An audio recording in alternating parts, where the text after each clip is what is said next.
достары. Кімнің? Дәурен мен Марсел. Кем вы работаете? Адвокат. Отырайықшы. Ойнайтын. Кімдің личный адвокаты? Сіздің ба?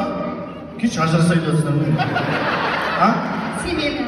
Тем более сен неге біреудің ортасына түсесің? Ең бар бұлар. Үйі отқан отбасы, балаларын үйлендіріп, келін алғанға жоқ па? Адвокат керек жоқ күші. Сен ертеңнен бастап ит ататын болып жұмыс істе. Көп ақша табасың. Правильно ответ. Белые розы. Соны әндетіп айтсайшы. Белые розы. Ойбай, әнде білмейді ғой, белые.